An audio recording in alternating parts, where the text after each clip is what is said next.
आज हम बात करेंगे premature greying of hair, that means कम उम्र में आपके बाल सफ़ेद या ग्रे हो जाना।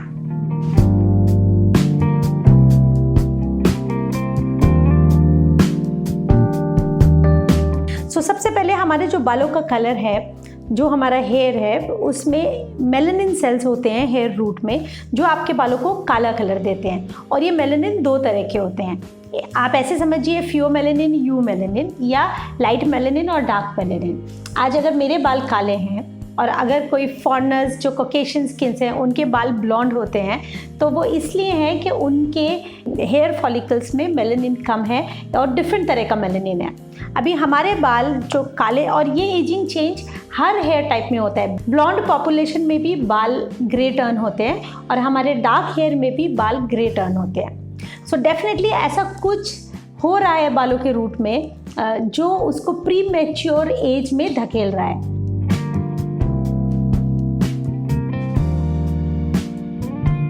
तो हमारे बालों में जो मेलानिन है, अगर ये मेलानिन सेल्स डैमेज हो जाते हैं किसी कारण से, तो हमारे बालों का कलर ग्रे हो जाता है। ये डैमेज के कारण क्या है मेलानिन में, या तो देयर इज़ अ डेफिशिएंसी जो हो रही है आपके बालों में, उसकी वजह से बाल ग्रे टर्न हो जाते हैं, या कोई ऐसा मेटाबॉलिक चेंज है जिस वजह से एक्सेस वो जो मेलानिन सेल्स हैं वो डेड हो रहे हैं। आपने सुना होगा एक समथिंग कॉल्ड फ्री रेडिकल्स।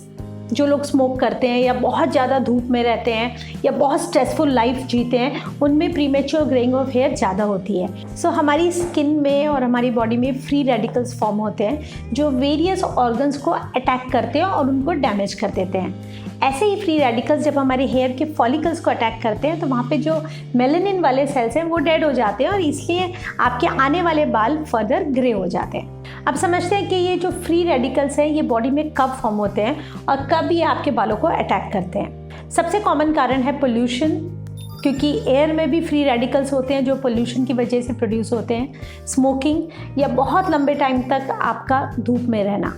इसके अलावा कुछ मेडिकल कंडीशंस हैं जैसे थायराइड, डायबिटीज़, और कुछ डेफिशिएंसी जैसे vitamin B12, iron, folic acid या थायराइड हार्मोन का बॉडी में कम होना। इन सब से अल्टीमेटली आपके बालों पे अटैक होता है, जिससे आपके बालों के कलर देने वाले सेल्स डेड हो जाते हैं और आपके आने वाले बाल ग्रे या वाइट हो जाते हैं। एक मिथ मैं क्लियर करना चाहूँगी, वो ये है, शायद बचपन में आपने सुना भी होगा कि अगर एक ग्रे हेयर है और अगर आप उसे प्लक करेंगे तो बाजू में जो बाल हैं वो भी ग्रे हो जाते हैं। वेल फ्रेंड्स, ये बिल्कुल भी सही नहीं है, बिकॉज एक रूट से एक हेयर आता है।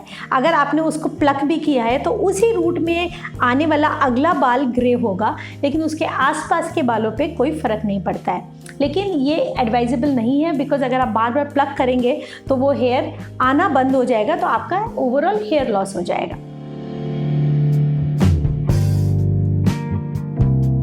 एक डर्मेटोलॉजिस्ट का रोल होता है वो कारण ढूंढना जिसकी वजह से आपके बाल ग्रे हो रहे हैं और उस कारण को ट्रीट करना। इसलिए न्यूट्रिशनल डेफिशिएंसी को करेक्ट करना, आपको लाइफस्टाइल एडवाइस जैसे कि आप स्मोकिंग बंद करें, या अगर आप बहुत देर धूप में हैं तो अपने बालों को प्रोटेक्ट करके रखें, बिकॉज यूवी एक्सपोजर से भी जैसे हमारी स्किन में पिगमेंट्री चेंजेस आते हैं, ऐसे ही हमारे बालों में भी पिगमेंट्री चेंजेस आते हैं, जिसकी वजह से मेलानोसाइट डैमेज हो जाते हैं और बाल ग्रे हो सकते हैं। बहुत ज़्यादा केमिकल ट्रीटमेंट ऑफ कोर्स बालों के लिए डेंजरस है, बिकॉज जब पीएच हमारे स्कैल्प का चेंज होता है, जो डिपेंड करता है आप कौन सा शैम्पू यूज़ कर रहे हैं या आप किस तरह के कलर्स यूज़ कर रहे हैं, उससे भी हमारे बालों के रूट में फ्री रेडिकल्स फॉर्म होते हैं और जिससे प्री मैच्योर ग्रेइंग होती है। प्रीमेच्योर ग्रेइंग ऑफ हेयर का ट्रीटमेंट उसकी कॉज में ही है। एक बार हम कॉज डिटेक्ट करें, उसके बाद उसे करेक्ट करने से इसमें काफ़ी इम्प्रूवमेंट आता है। अब सवाल ये है कि आपके जो बाल ऑलरेडी ग्रे टर्न हो गए हैं, क्या वो वापस ब्लैक हो सकते हैं? मेडिकल साइंसेज में इस क्वेश्चन का जवाब नहीं है, लेकिन हमने क्लिनिकल एक्सपीरियंस में देखा है कि अगर इनिशियली हम ये प्रॉब्लम अर्ली डिटेक्ट कर लें तो बहुत केसेस में हमने हेयर कलर को रिवर्स होते हुए भी देखा है। इसके लिए आप अपने एंड पे nutritional supplement, specially supplements like calcium pantothenate, selenium, zinc, copper, melatonin, biotin, ये सब इम्पॉर्टेंट हैं हेयर न्यूट्रिशन के लिए और ऑक्सीडेटिव चेंजेस इन हेयर। कई बार आप देखेंगे कि अगर आप इस समस्या के शिकार हो रहे हैं तो आपके ब्रदर, सिस्टर, फैमिली में कोई आपके पेरेंट्स, उन्हें भी ये प्रॉब्लम होगी, because premature greying of hair काफ़ी हद तक जेनेटिक भी होती है। लेकिन आजकल बिकॉज ये एपिडेमिक की तरफ फैलती जा रही है, हम वो केसेस भी देखते हैं जहाँ पे कोई family history of premature greying of hair नहीं है, लेकिन फिर भी ये प्रॉब्लम यंगस्टर्स में बहुत पॉपुलर है। आज मेडिकल साइंसेस के पास इस प्रॉब्लम का कोई परमानेंट सोल्यूशन नहीं है, लेकिन अगर आप इसके शिकार हैं तो आप इसको अर्ली डायग्नोज करें, ट्रीट करें, और जो भी फैक्टर्स ये एग्रवेट कर रहे हैं अगर आप उन्हें कंट्रोल करें तो ये काफ़ी हद तक आप इस प्रॉब्लम को वहीं रोक सकते हैं।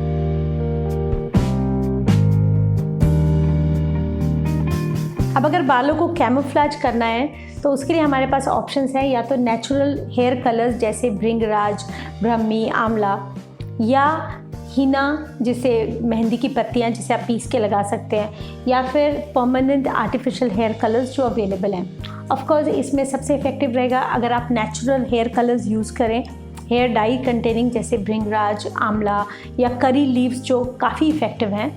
लेकिन अगर ये ऑप्शंस आपके लिए फिजिबल नहीं है तो आप कलर भी कर सकते हैं। कोशिश कीजिए कि आप पीपीडी फ्री और अमोनिया फ्री कलर्स ही यूज़ करें।